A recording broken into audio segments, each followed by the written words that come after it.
Dentro de los temas o en relación con los temas sobre la Iglesia, comenzamos el primer día hablando acerca de lo que la Iglesia es, el concepto bíblico de Iglesia, la corporatividad de la Iglesia, la unidad de la Iglesia, en relación con las metas y los propósitos de la Iglesia. El segundo día consideramos algo acerca del gobierno y del liderazgo de la Iglesia. Y hemos visto que una de las razones esenciales de ese gobierno tiene que ver con la presencia de Dios en la Iglesia. Por tanto, las autoridades en la Iglesia son divinas y no humanas. Los hombres ejercen autoridad en la medida en que usan la autoridad bíblica para aplicarla a la Iglesia. Si no, ninguna disposición humana tiene autoridad, porque no procede de Dios, sino del pensamiento del hombre. Hoy tenemos, dentro de del carácter de la Iglesia, los dones en la Iglesia.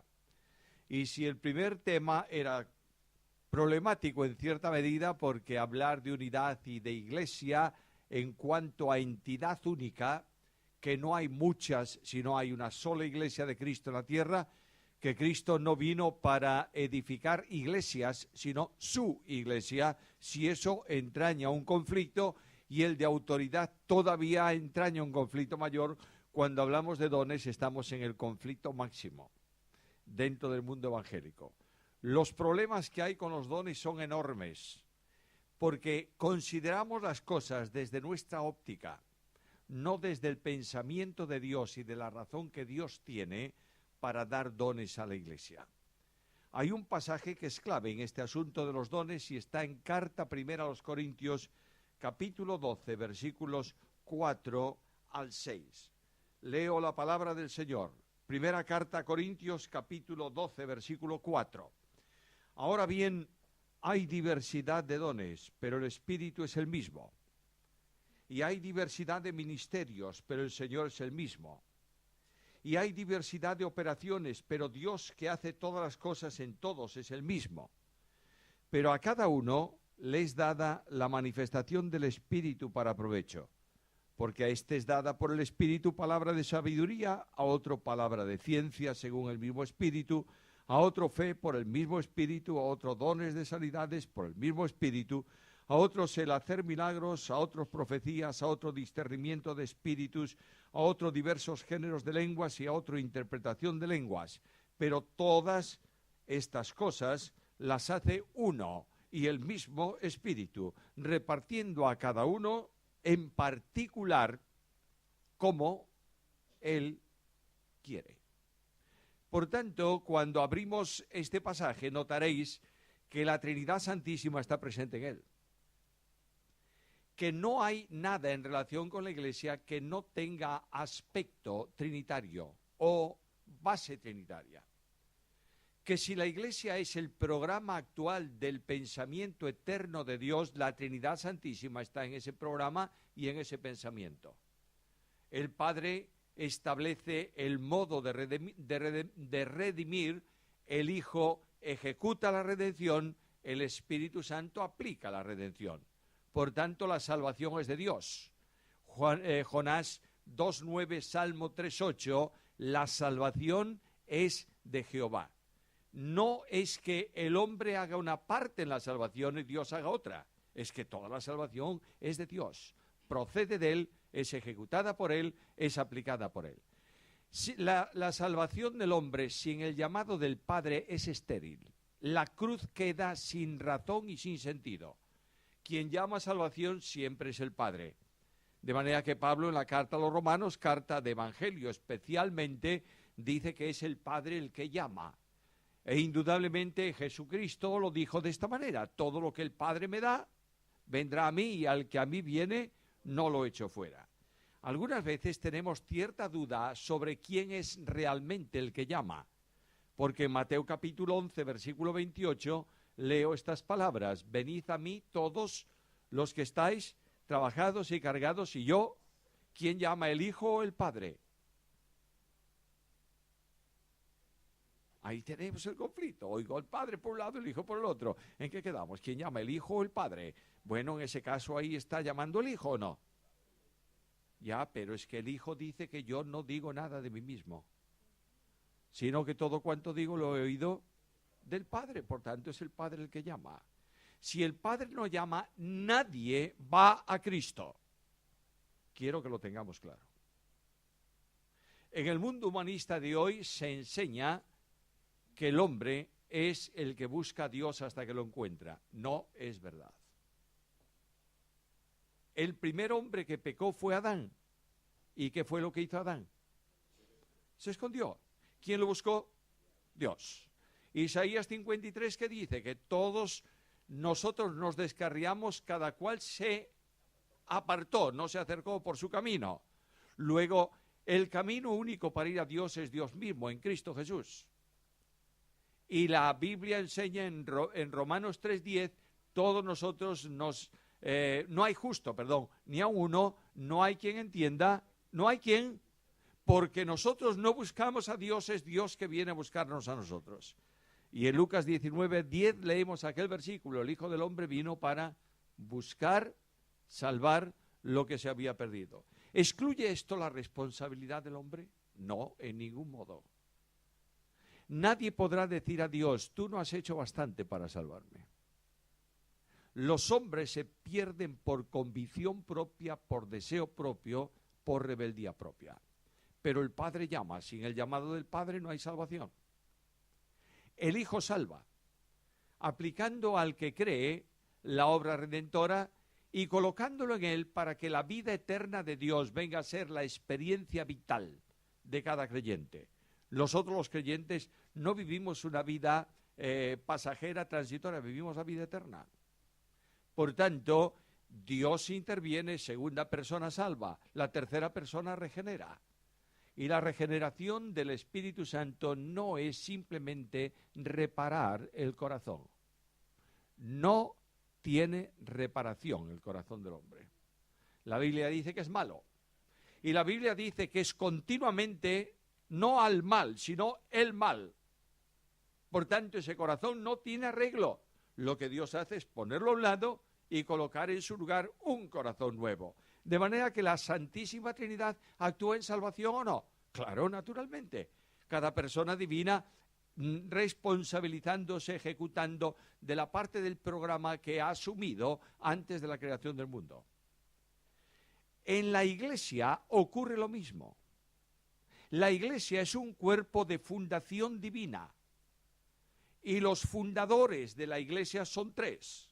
El Espíritu Santo, que toma posesión de la Iglesia, el Padre, que llama a los creyentes para formar de ellos un cuerpo en Cristo, y el Hijo, que los asienta en sí mismo y es además de fundador, el fundamento de la Iglesia. ¿La Trinidad está?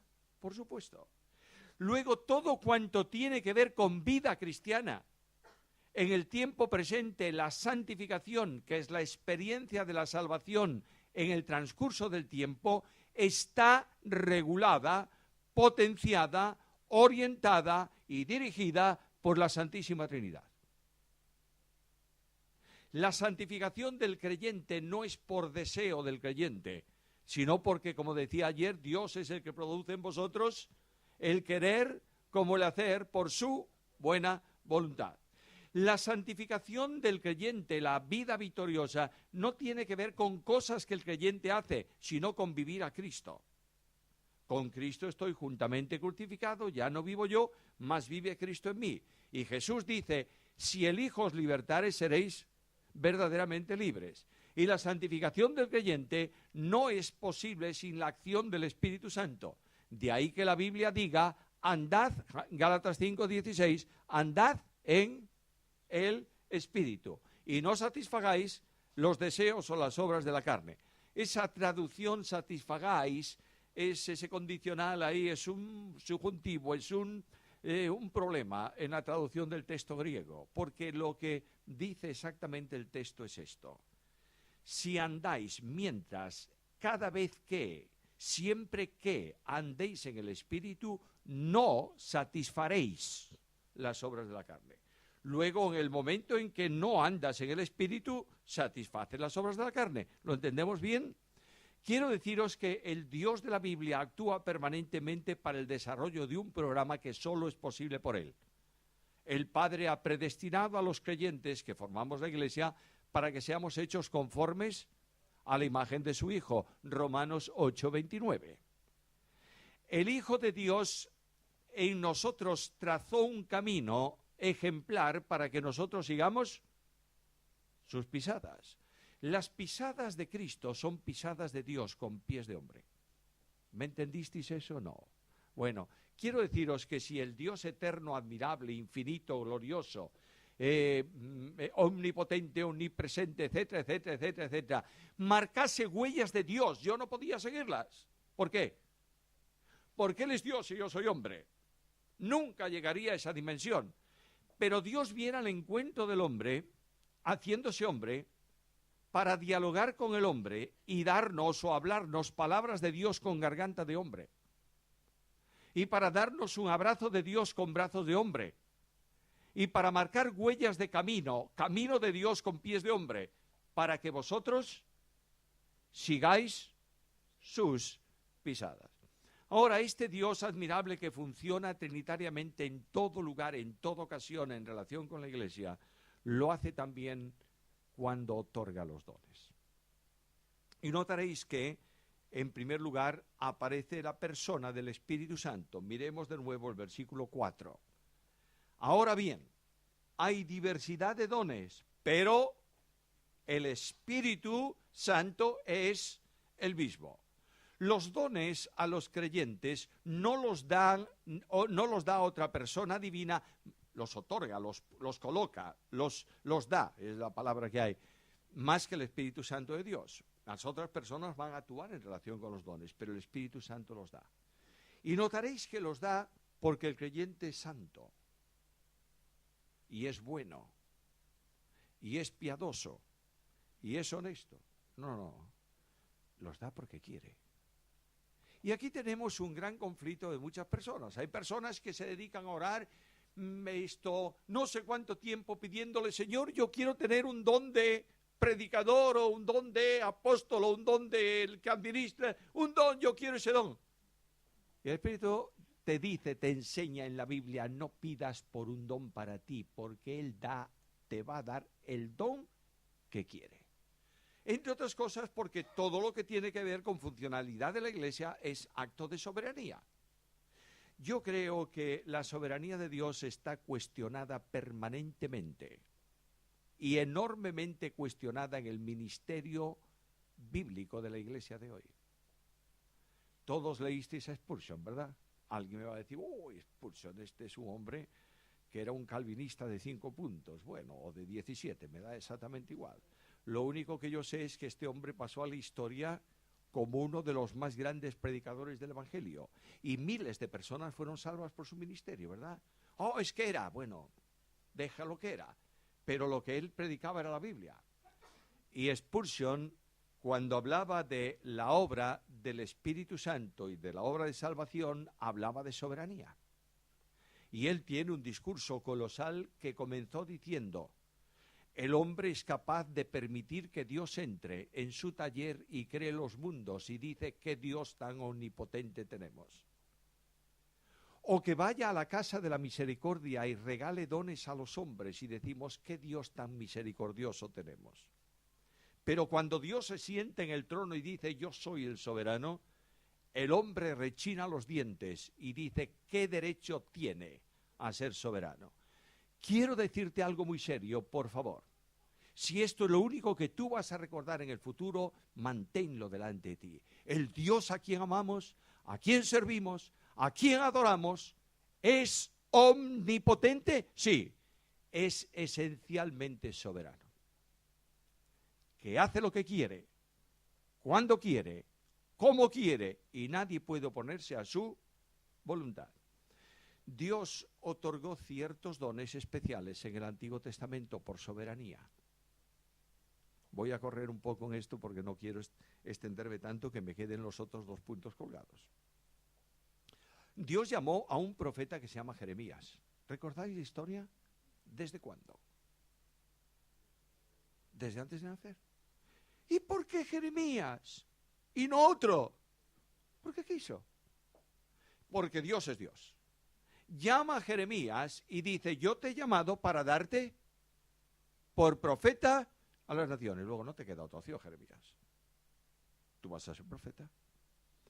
Y Dios le da el mensaje y Jeremías predica el mensaje. Y cada vez que Jeremías predica el mensaje de Dios con fidelidad, ¿qué ocurre?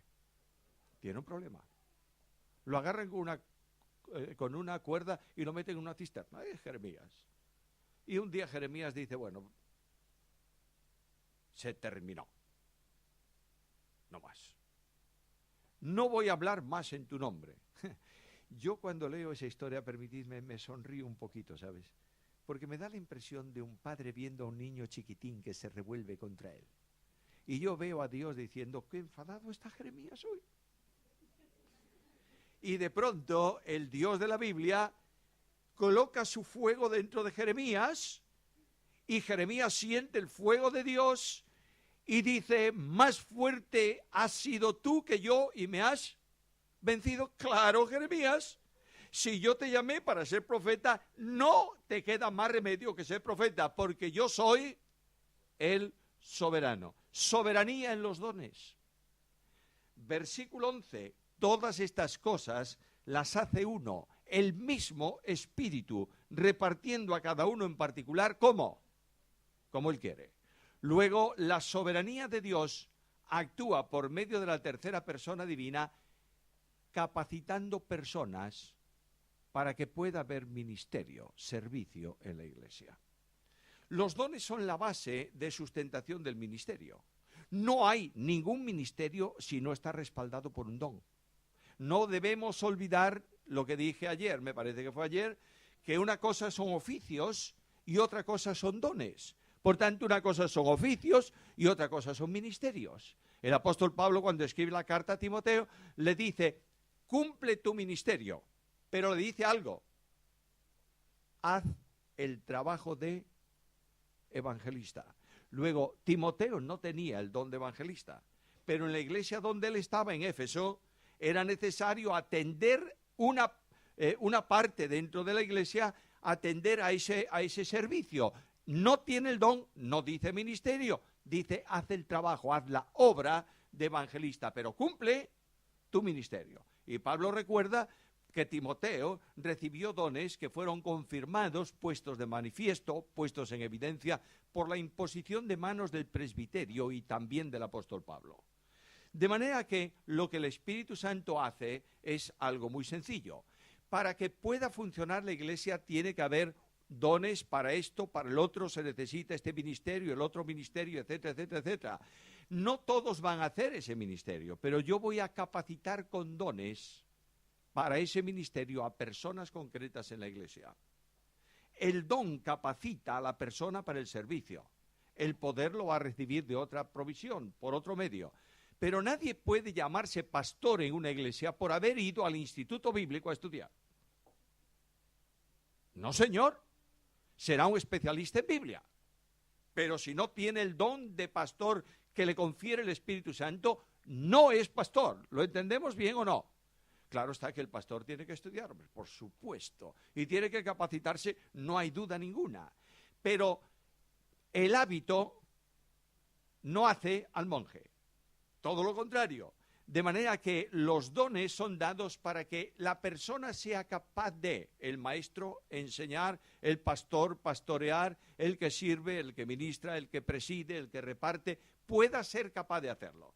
Es decir, yo como instrumento en manos del Espíritu Santo soy apto siempre que tenga la capacitación que el Espíritu Santo da. Quiero que tengáis claro esto. Ahí enfrente yo estoy viendo una pradera, hierba en aquel parterre que hay por allá atrás, en aquel terreno. ¿Yo puedo segar todo ese parterre con un cuchillo? Sí, puedo. Tardaré 20 años, pero lo siego. De modo que cuando termine de segar la parte de arriba, ya creció la parte de abajo. Quiere decir que el cuchillo lo hace, pero no es el instrumento adecuado. Ahora yo tomo ese trozo de acero y lo convierto en una hoz. ¿Puedo segar todo rápidamente? Claro que sí, porque tengo el instrumento adecuado. El Espíritu Santo sabe que la Iglesia necesita personas que enseñen, va a capacitarlos por medio del don para que sean capaces, valga la redundancia, de enseñar. Luego tienen que estudiar la Biblia y todas esas cosas que todos sabéis que son así. El Espíritu Santo da. Ahora, la segunda persona de la deidad interviene ahí también. Hay diversidad de ministerios, de servicios, pero el Señor es el mismo.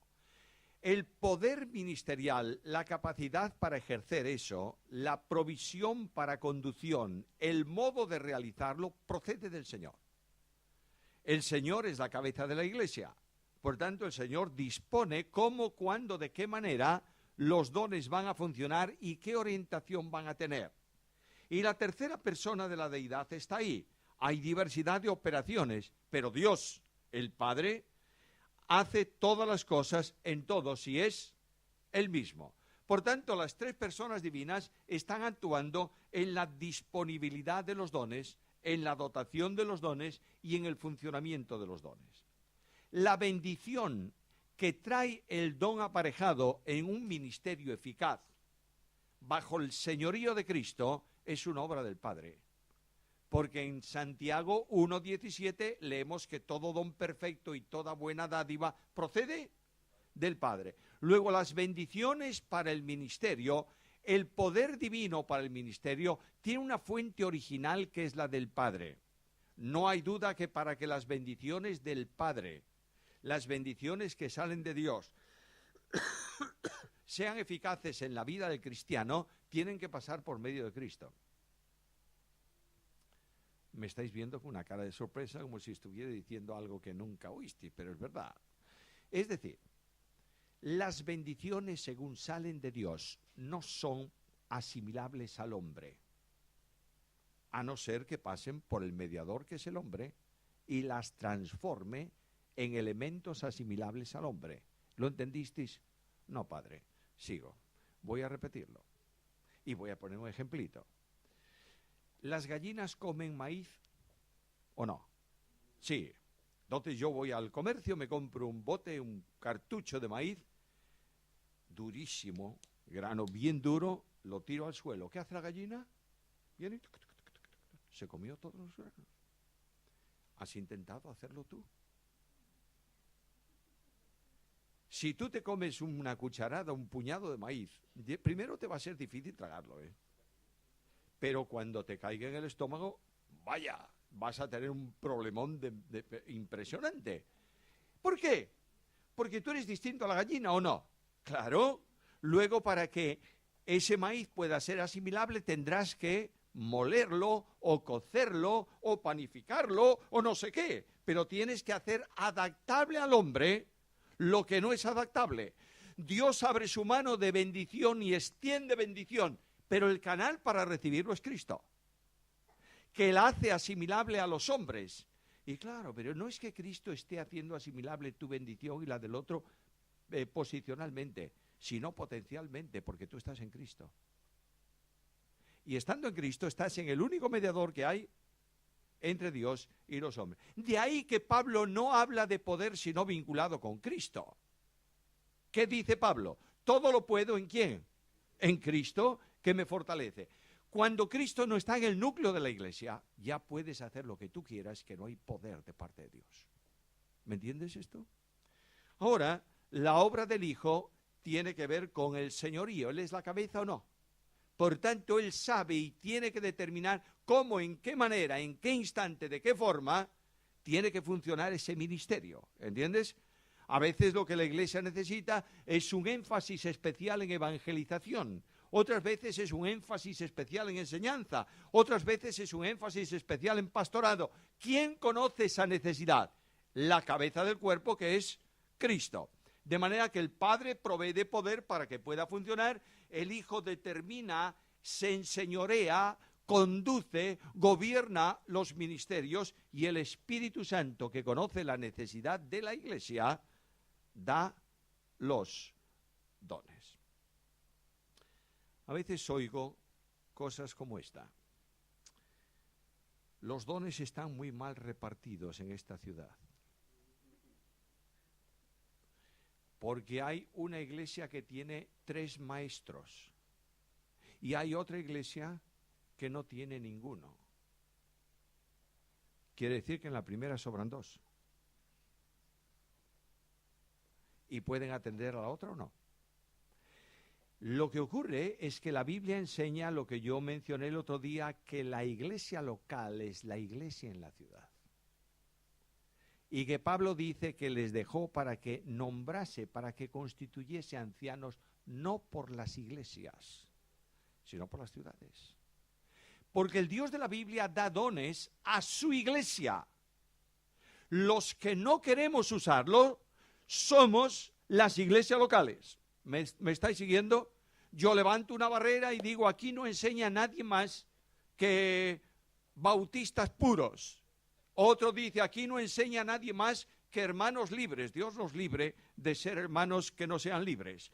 Esto aquí no enseña nadie más que pentecostales. No, Señor, lo que tú estás haciendo es fraccionando, seccionando lo que es un único cuerpo de Cristo, que es la iglesia. ¿Me está siguiendo? De manera que el Espíritu Santo da los dones, el Señor orienta y no falta nada en la iglesia de la ciudad. ¿Por qué? Porque Jesús dijo, yo edificaré mi iglesia. Bueno, podríamos seguir extendiéndonos ahí. Las listas de los dones son amplias. Es más, me surge una pregunta que yo no tengo respuesta para ella. ¿Los dones son 15 solo?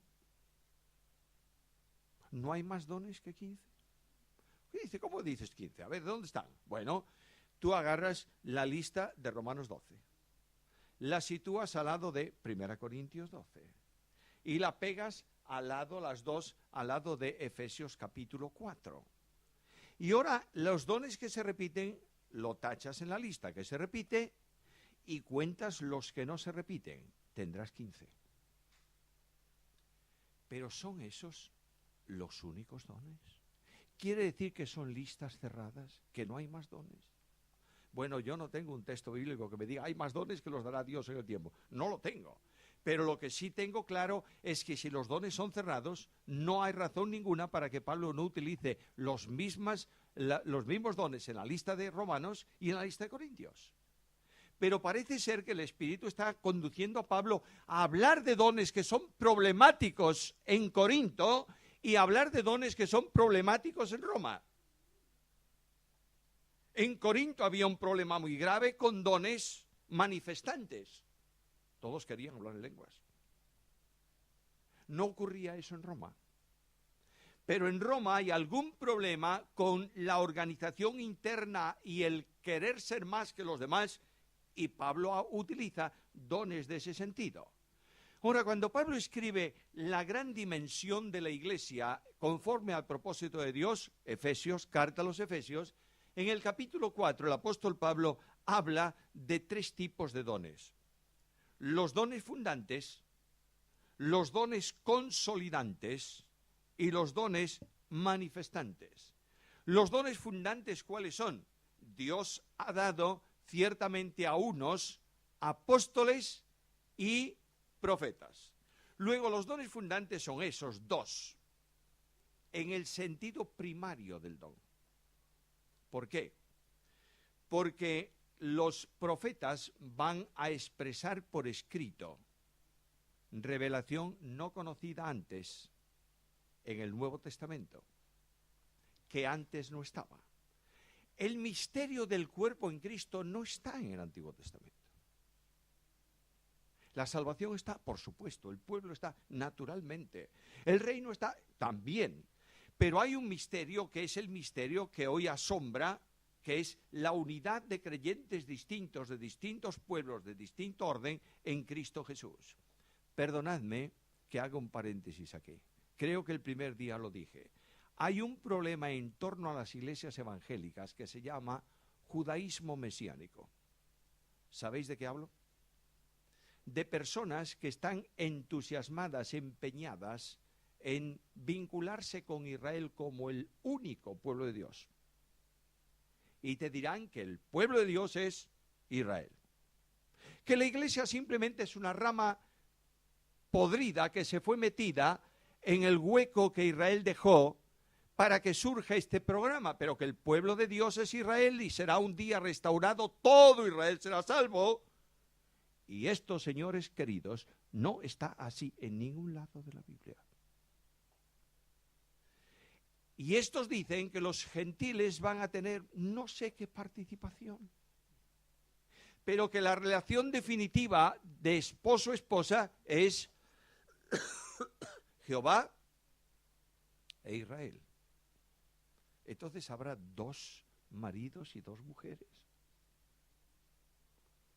Y la Jerusalén celestial, gloriosa, lugar que edifica el Señor, que prepara, no que edifica el Señor para la iglesia, ¿qué va a pasar con Israel?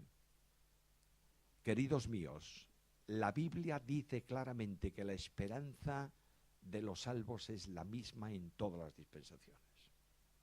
Y cuando vas a la carta a los hebreos lees esto: Abraham salió de su tierra y caminó por el desierto porque esperaba una ciudad que tiene fundamento, cuyo constructor y arquitecto, ¿y tú qué esperas? Lo mismo.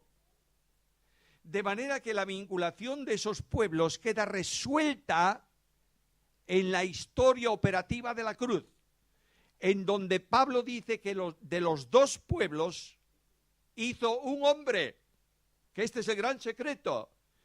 Los salvos incorporados en Cristo, y alguien me dice, solo los de la iglesia están incorporados en Cristo, y yo le pregunto, ¿cómo se salvaron los otros hombres? Bueno, por gracia mediante la fe. Bueno, entonces ya tenemos un punto común, ¿o no? Segundo, ¿por qué se salvan los del Antiguo Testamento en cuanto a salvación definitiva? Por gracia y de la misma forma que yo. ¿Por qué? Porque Dios pasó en su paciencia, Romanos, los pecados pasados con vistas ¿a qué? A la cruz. Nadie se ha salvado sin cruz. ¿Me entiendes? Dios vive eternamente en tiempo presente. Por tanto, la cruz de Cristo planificada en la eternidad era una realidad para Dios. Y todo ese programa de salvación se produce por identificación con el Cordero de Dios que quita el pecado del mundo. Es que, claro, el Evangelio, la justificación de Abraham no era de la misma manera que la mía en cuanto a mensaje, pero sí en cuanto a operatividad. ¿Cómo eres salvo tú? Por gracia, mediante, y Abraham lo mismo. Dios le dice a Abraham, por gracia te voy a dar un hijo. Abraham, cuando le anuncian eso, ¿cuántos años tiene? 90 y tantos, casi 100. ¿Un hijo yo? Sí, tú. ¿Y su madre? Sara.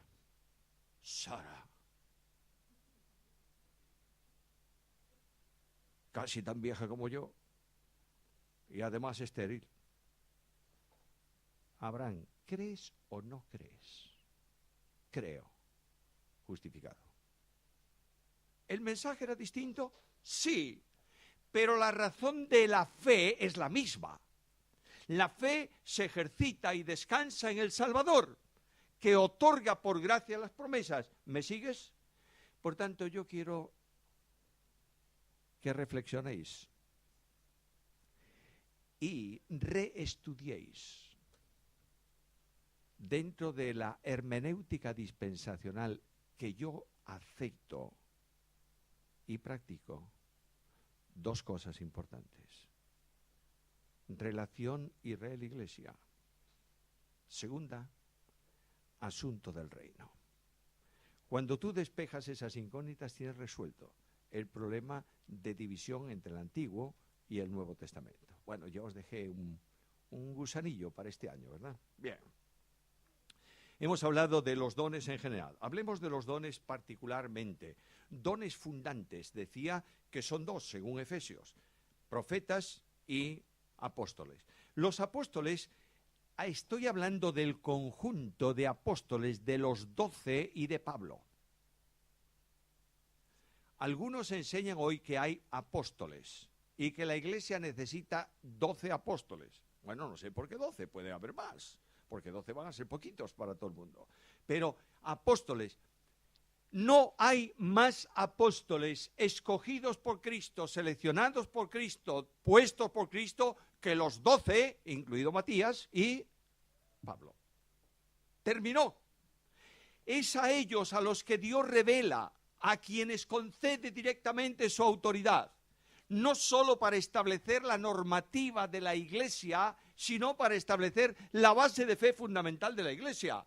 De ahí que Pablo diga en Efesios que estamos fundados sobre apóstoles y profetas, no sobre ellos, sino sobre su enseñanza.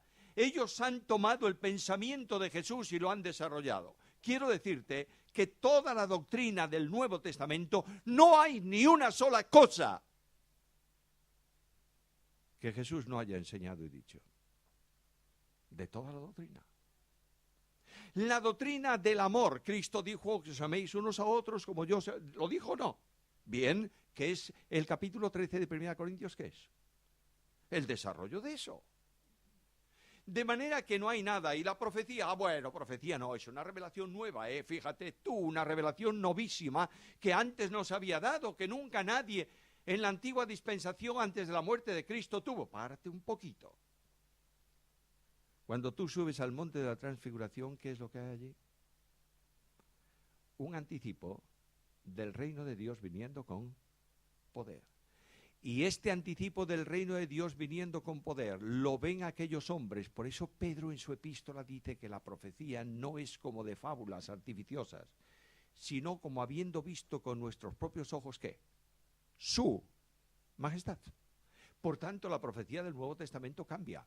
Hoy ayer estábamos leyendo en el programa de lectura anual de la Biblia, estábamos leyendo Daniel, terminando Daniel. ¿Y esto qué será? Y le dice, cierra eso y séllalo porque no es para ti.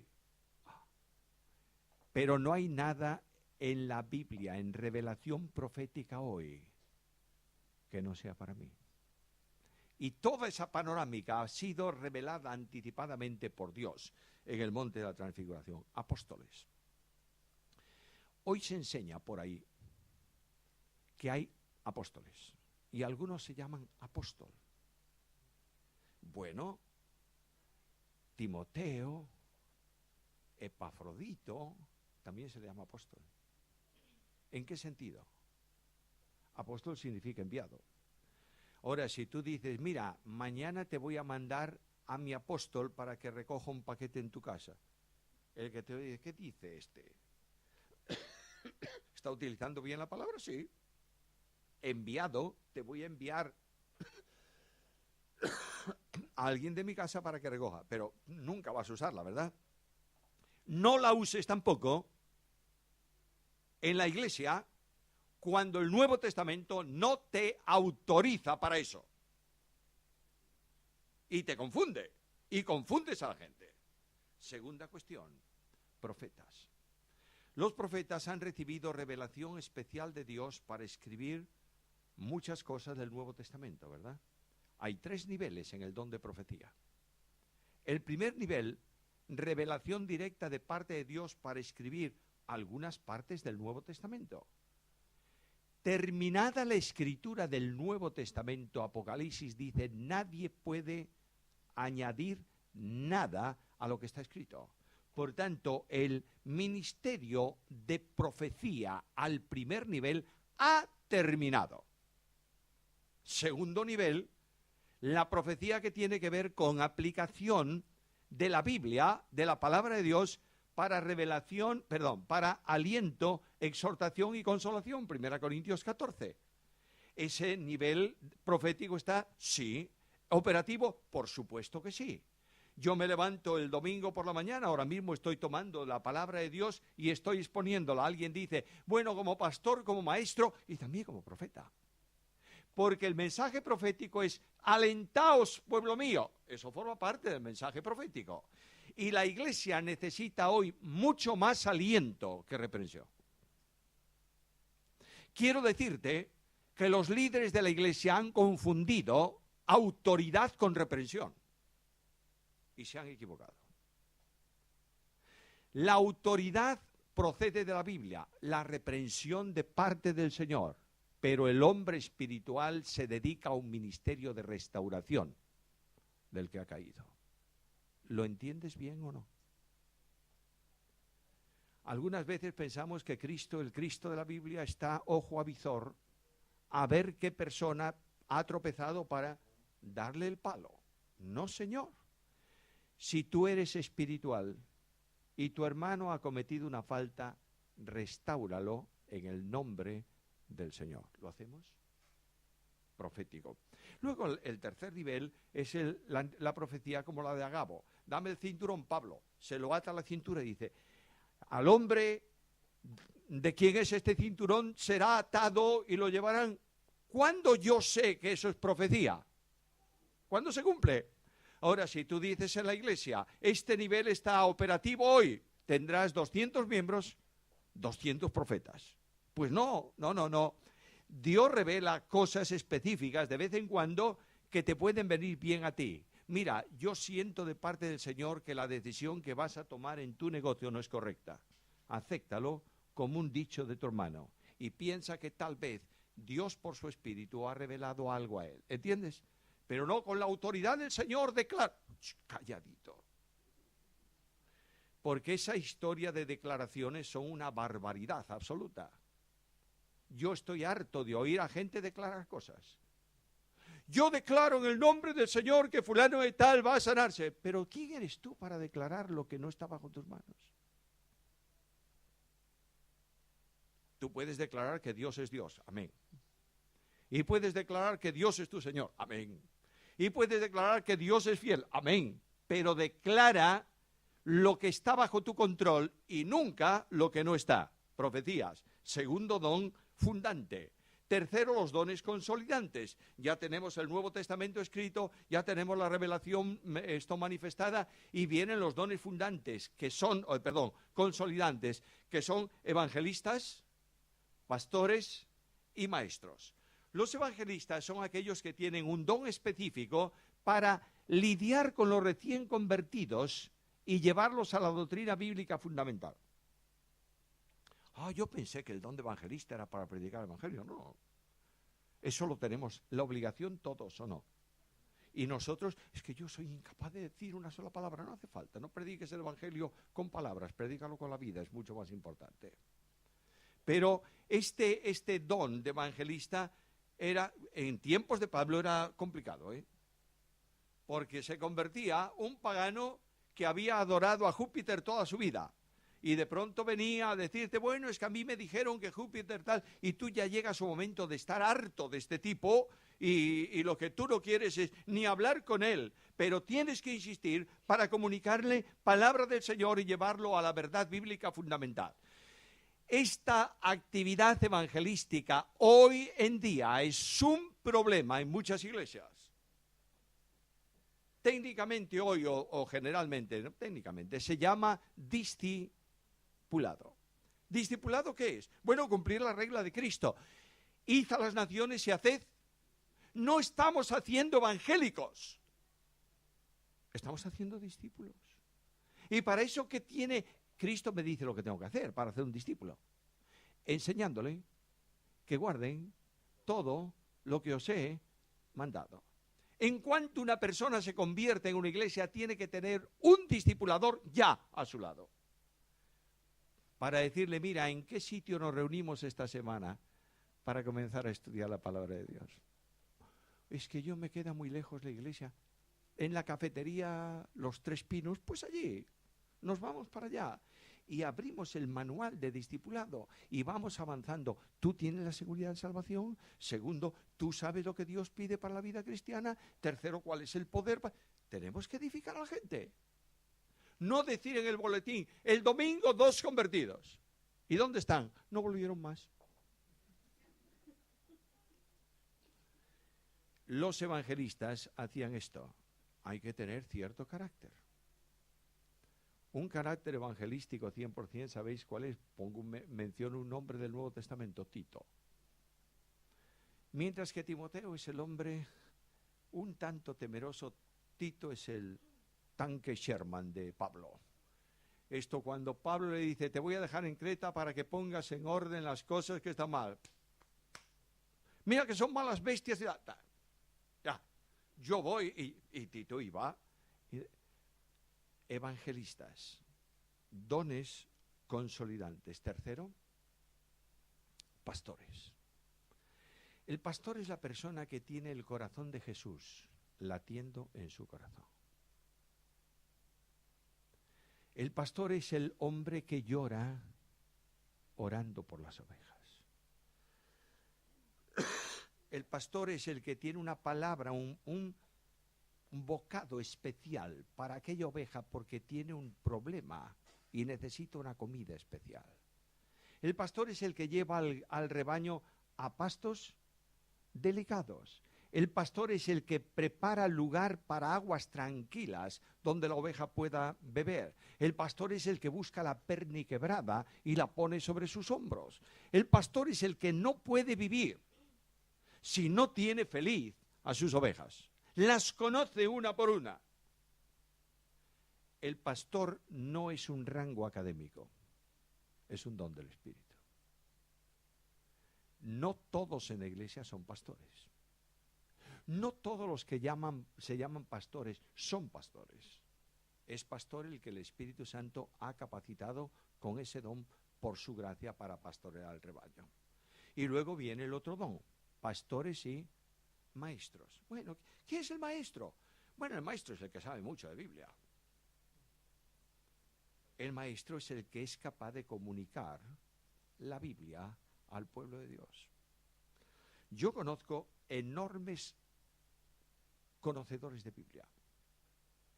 Conocí un hombre, ya está jubilado, en la Universidad Pontificia, que cada vez que yo iba a ese lugar, no voy a deciros de dónde porque se dice el delito pero no el delincuente, cada vez que yo iba a esa ciudad, me iba a la Pontificia, porque tiene una biblioteca con 100.000 volúmenes. Y entonces yo iba a con mi tarjetita de acceso y entraba y saludaba a la recepcionista y le dice, mira, quiero leer algo de fulano de tal. Bueno, siéntese. Al cabo de un rato, el bedel me traía un libro que había pedido. Bueno, por eso yo iba ahí, ¿eh? Y de pronto, el rector de un departamento de la universidad un día me dijo, otra vez aquí. Sí, estoy por aquí. ¿Y qué vas a hacer? Vengo a dar unas conferencias. Ah, ¿y de qué vas a hablar? Pues me han pedido identificación con Cristo. ¿Y tú crees todo lo que predicas? Y yo le dije, hombre, si no creyera lo que predico, no lo predicaba. Y dice, pues mira tú, yo te admiro porque no creo ni el 70% de lo que enseño. Y ese hombre estaba metido en toda esa parafernalia del liberalismo y de la alta crítica y de toda la historia. Ahora, mira una cosa, tú le decías a este hombre, dame un bosquejo de Crónicas. Capítulo 1 esto, capítulo 2 esto, capítulo 3 esto. Y cuando tú le hablabas y dice, pues fíjate tú, hombre, que yo recuerdo que en algún lugar del Antiguo Testamento hay una frase que dice, y él dice, eso me suena a mí a Oseas. Ahí estaba. Quiero decirte que el meter la Biblia en la cabeza no vale para nada. Y Dios coloca a los maestros para que tomen la palabra de Dios y hagan de ella instrumento de comunicación a su pueblo. Y el pueblo de Dios que escucha a un maestro de la Biblia se siente feliz y gozoso. Dios libre a la iglesia de una persona que quiere ser maestro y es un pesado. Expulsión decía algo muy serio. ¿Leísteis el libro Discursos a mis estudiantes? Bueno, pues léelo. Y en una de las cosas que él dice, está enseñando a los estudiantes lo que tienen que hacer en la iglesia. Y dice, no hace falta que grites mucho en la iglesia, ¿eh? Porque claro, los que gritan mucho son aquellos que leen la profecía y dicen, levanta la voz y clama. Pero a este que clama hay que decirle otro versículo, no te hagas ningún mal, que todos estamos aquí. Bueno, y este hombre que decía esto a sus estudiantes, le decía también que cuando una iglesia tiene la maldición de un maestro pesado, tiene la bendición de un sueño reparador. Bueno, os hace gracia, pero quiero deciros que muchas veces hay personas que se consideran maestros y nunca han recibido el don. ¿Qué tiene que hacer esa persona? Sentarse y escuchar a aquel a quien Dios ha dado el don de maestro. Luego no pueden predicar todos. No digo que no. Para aliento, exhortación, consolación, lo que tú quieras. Pero los dones del Espíritu han sido dados soberanamente, como Él quiso. Punto final. Y cuando la iglesia funciona de esa manera, la iglesia progresa. Luego vienen los dones manifestantes. Aquí tenemos el gran lío. No hay discusiones sobre dones consolidantes, pero manifestantes. Los dones manifestantes se llaman así porque manifiestan la realidad de la resurrección de Cristo ante un mundo incrédulo. Uno de los dones manifestantes era milagros y sanidades. ¿Tuvo lugar en Hechos de los Apóstoles? Por supuesto que sí. ¿Por qué? Entre otras cosas porque la gente decía y enseñaba que el Cristo de Dios no había resucitado, que lo habían robado los discípulos. ¿Cómo puedo yo convencer a la gente de que eso es así? Muy sencillamente, en el nombre de Jesús de Nazaret, levántate y anda. Solamente así. Luego hay una gran cantidad de milagros en ese sentido, pero ya milagros, por ejemplo, de sanidades al final de la época apostólica han disminuido notablemente, hasta el punto de que Pablo deja enfermo a uno de sus colaboradores cuando es un apóstol. La enfermedad en la Biblia tiene tres condiciones. La enfermedad de un creyente, estoy hablando. Una, para glorificar a Dios. Quiere decir que esa enfermedad difícil o incurable va a resolverse y eso va a ser un testimonio ante el que sea para glorificar a Dios. La segundo nivel de enfermedad, por disciplina a causa de pecado oculto sin confesar. De modo que en la carta a los Corintios dice que hay algunos de vosotros que están debilitados y otros enfermos y algunos duermen. Y Juan dice que él no pide que se ore por ciertos pecados que conducen a muerte. ¿Me está siguiendo? Por tanto, ese nivel, Dios va a actuar ahí como quiere cuando se restaura la persona. Tercer nivel es aquella enfermedad que es para llevar a la persona, al creyente, a la presencia del Señor.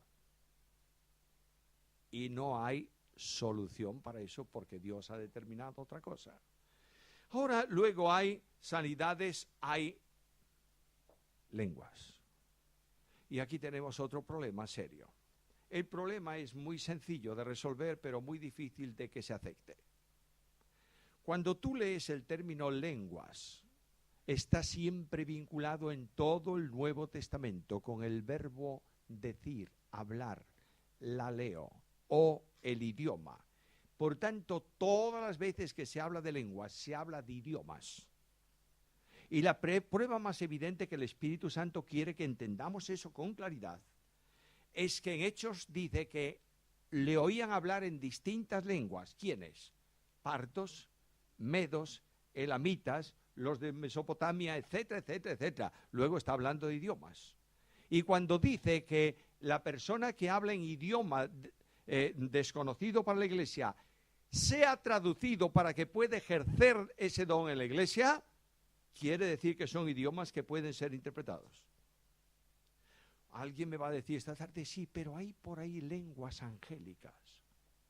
Ah, curioso. Lenguas angélicas de ángeles o de personas. No, de ángeles. ¿Y cómo hablan los ángeles? El ángel es espíritu y se comunica espiritualmente. Tú no puedes ver a Dios, ¿verdad que no? Al Padre. No. ¿Los ángeles lo ven?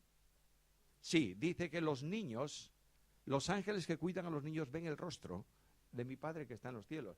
Pero Cristo dijo, y Juan enseña, y la Biblia enseña, y Pablo lo dice en Timoteo, que nadie puede ver a Dios, que se verá ¿A través de qué? De la manifestación de su Hijo, Jesucristo, que es el revelador de Dios. Ahora, cuando los ángeles hablaron con los hombres, ¿dijeron algo que los hombres no entendieron? Entendieron todo. ¿Y en qué idioma hablaban? En el del hombre que le estaba escuchando.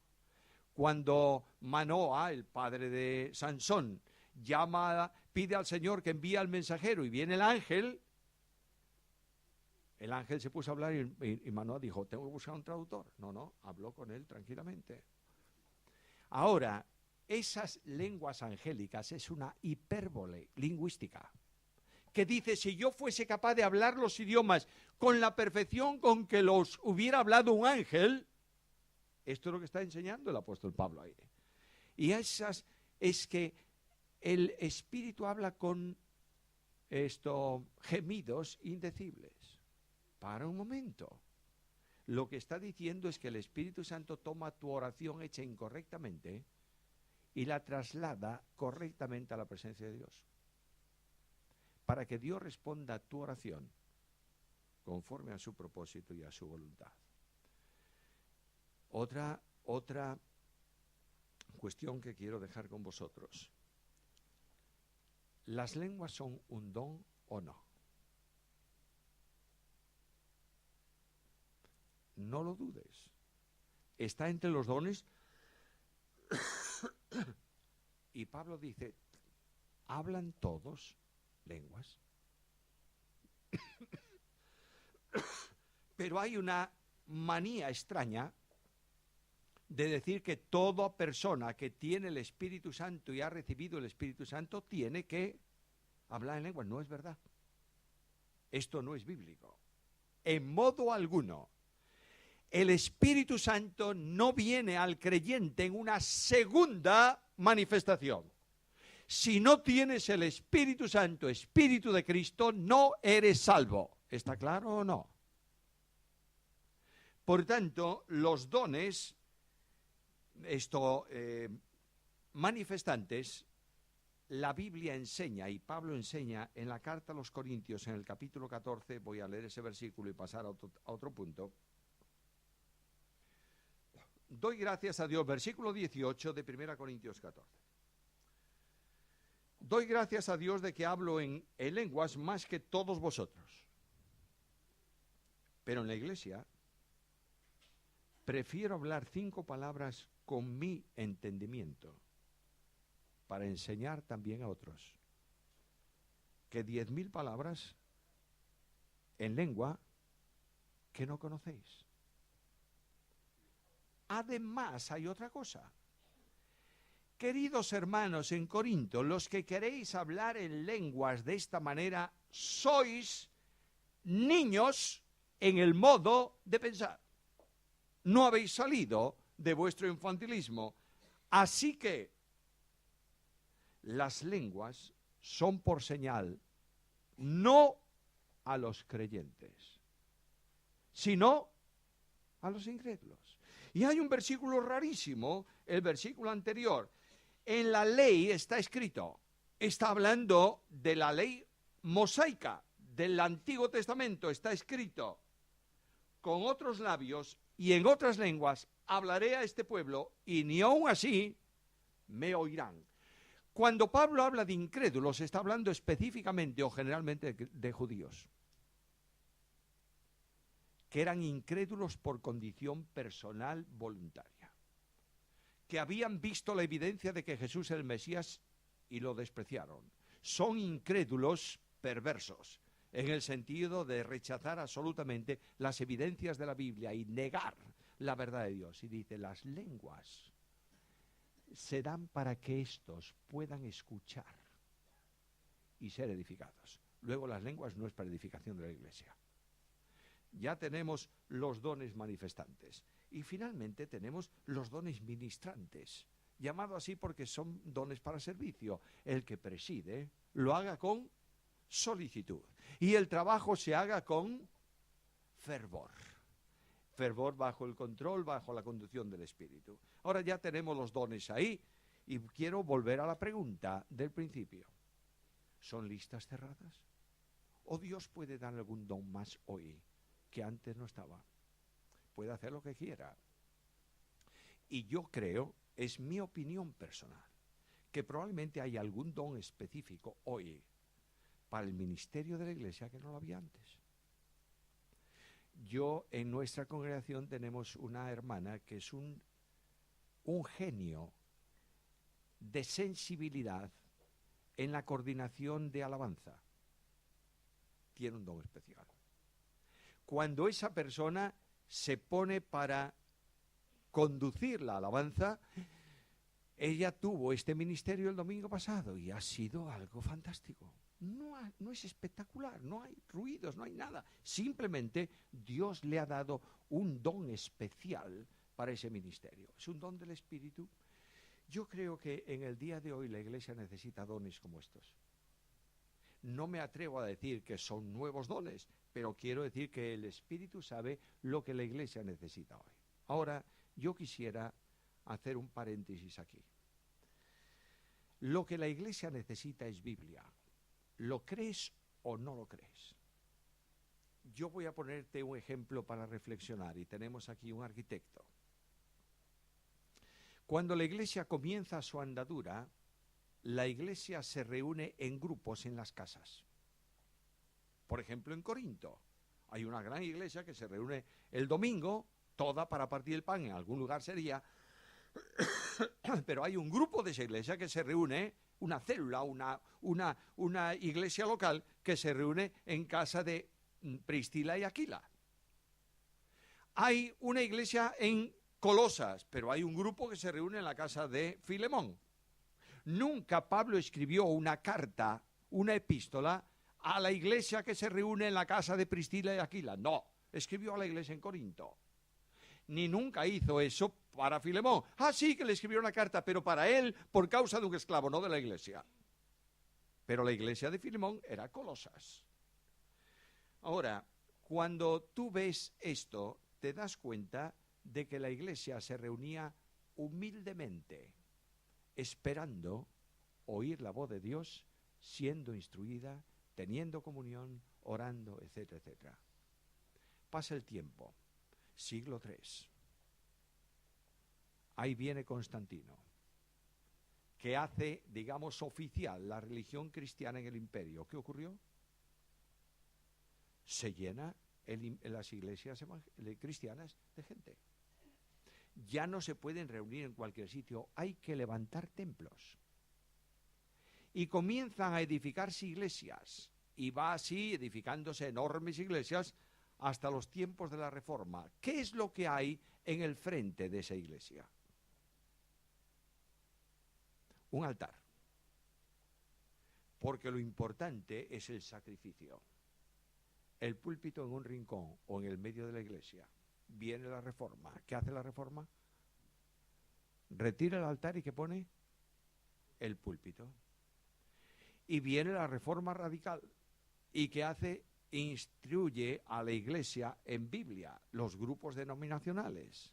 Y llegamos al tiempo actual, en donde el púlpito se saca de medio y se pone un escenario. Para el gran show dominical de la iglesia. Y el responsable de alabanza es más importante en esa iglesia que el pastor de la iglesia. Y si hay que reducir algo en el culto, ¿qué hay que reducir? La palabra. No caminamos bien. Y el ejercicio de los dones, por lo menos de los dones ministrantes, de los que tienen algún ministerio, no pastores, maestros, tal, que hay tanta discusión, de los ministerios, yo diría normales, de la congregación, no funcionan porque no se permite a la congregación ejercer sus dones. Porque hay un grupo de actores y un grupo grande de espectadores que no hacen nada. Los dones son dados para que se ministren en la iglesia. Y salvo algunas cuestiones a discutir, en el ejercicio de algunos dones, no hay dones para hombres y dones para mujeres. Hay dones. Y son los dones, hombres y mujeres, que tienen que ser ejercidos, ¿dónde? En la iglesia. Y aquí viene la tradición y el sistema y la historia y no sé cuántas cosas más, que lo único que hacen es luchar contra la realidad del Espíritu y poner cortapisas a la manifestación de la absoluta soberanía del Espíritu Santo de Dios. Y la iglesia no funciona.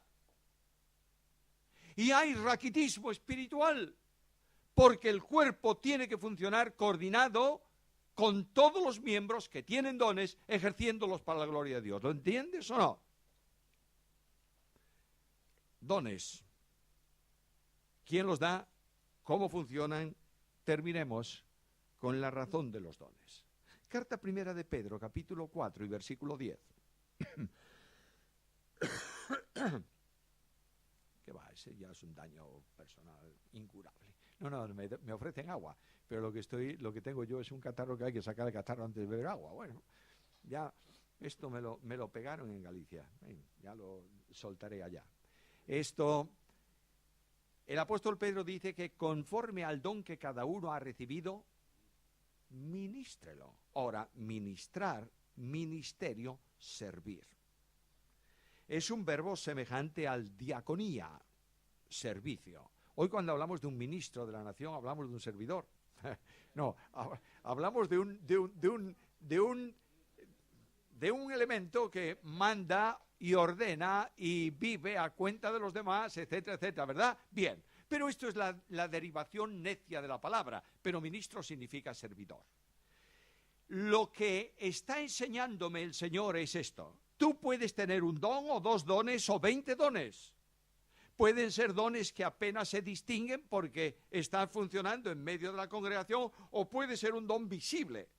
No importa el don que tú hayas recibido, sigues siendo un esclavo de Cristo.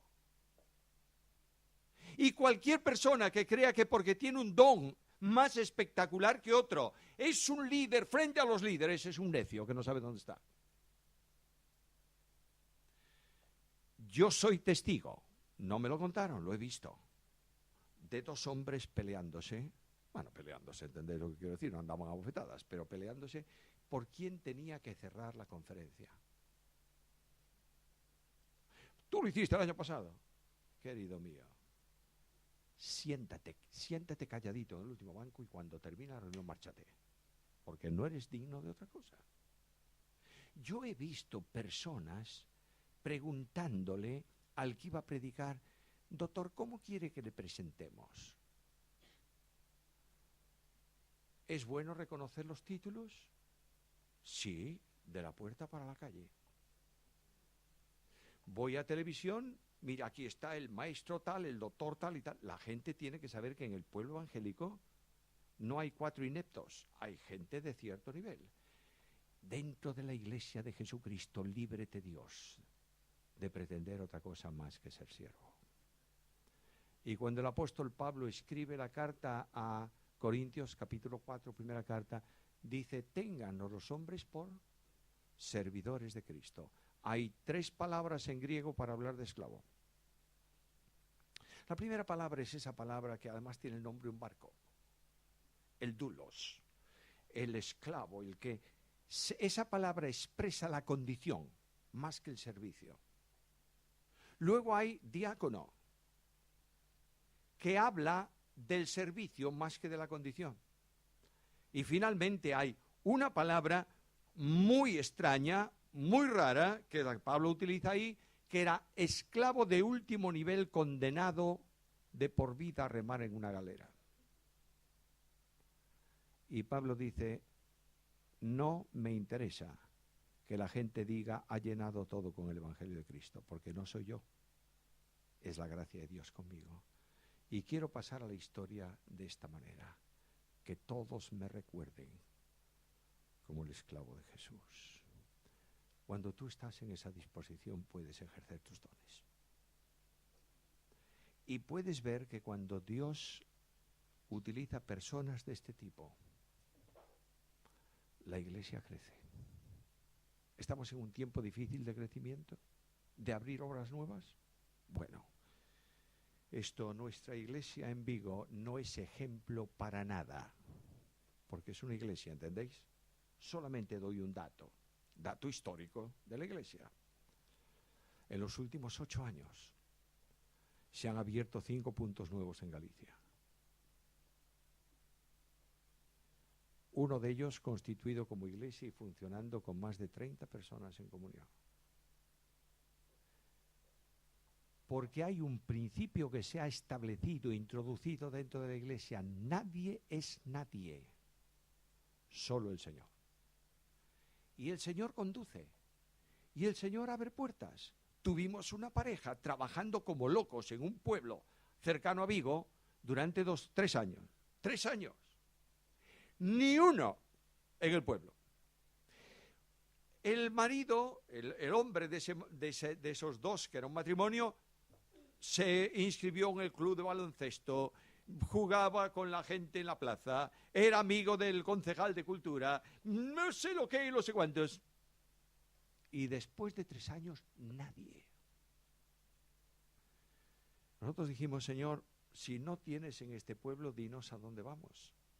Lo que no vamos es a quedar quietos, porque tú quieres que vayamos. Y estábamos orando y orando por este asunto. Y de pronto el Dios de la Biblia abrió puerta, ¿dónde? En el mismo sitio donde estuvieron trabajando 3 años. Y en este momento, con 2 hermanos, 2 familias sencillitas, evangélicas, que se fueron a vivir ahí, ya hay una célula que está recogiendo más de 6 personas del pueblo cada semana. Hermanos míos, por favor, en España sobran nombres, sobran denominaciones, sobran principios históricos, sobran actividades eclesiales, y falta el poder de Dios en la conducción de su pueblo y en el ejercicio de los dones. Que Dios, por su gracia, levante en esta iglesia, en Almería, no en esta iglesia, en la iglesia en Almería, levante personas que digan: Señor, lo único que quiero es servirte como un esclavo para gloria de tu nombre. Y Dios hace su obra con personas que no son nada para su gloria.